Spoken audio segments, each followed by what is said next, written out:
حتیٰ کہ میں یہ کہہ سکتا ہوں کہ قاضی صاحب کا دامن بالکل پاک، صاف اور شفاف ہے۔ یہ سن کر تمام درباری بڑے حیران ہوئے کہ ایک برتن میں نہانے اور گھوڑے کے پانی پینے سے کیسے پتہ چلا کہ قاضی صاحب بے گناہ ہیں اور عورت گناہ گار ہے۔ تو یہ سن کر ایک وزیر بول پڑا، سلطان معظم، آپ کو کیسے پتہ چلا کہ قاضی صاحب بے گناہ اور یہ عورت جھوٹ بول رہی ہے؟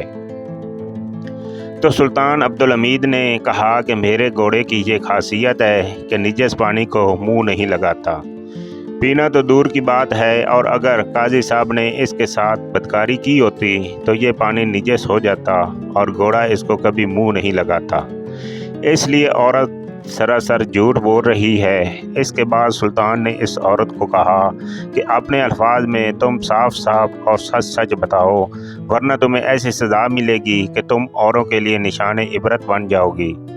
جب عورت کے پاس اور کوئی چارہ نہ رہا تو اس نے سلطان عبدالحمید اور تمام درباریوں کے سامنے اپنے گناہ کا اقرار کر لیا اور بتایا کہ جیسا قاضی صاحب نے کہا تھا ویسے ہی بات ہے، میں نے اپنی پڑوسی کی گھوڑی کو زہر دے کر مارا ہے، اور اس سزا سے بچنے کے لیے میں نے قاضی پر یہ الزام لگایا۔ اس کے بعد سلطان عبدالحمید نے فیصلہ سنایا کہ گھوڑی کے قتل کے عوض تمہیں گھوڑی کا جرمانہ ادا کرنا ہوگا، اور ایک معزز اور نیک ایماندار قاضی پر گھناؤنا الزام لگانے کے جرم میں تمہیں 1 سال کے لیے زندان میں ڈال دیتا ہوں۔ اور اسی طرح سلطان عبدالحمید نے نہایت ہی عقل مندی کے ساتھ اس عورت کی چالاکی کو پکڑ کر قاضی صاحب کو انصاف دلایا اور عورت کو اپنے پایا انجام تک پہنچایا۔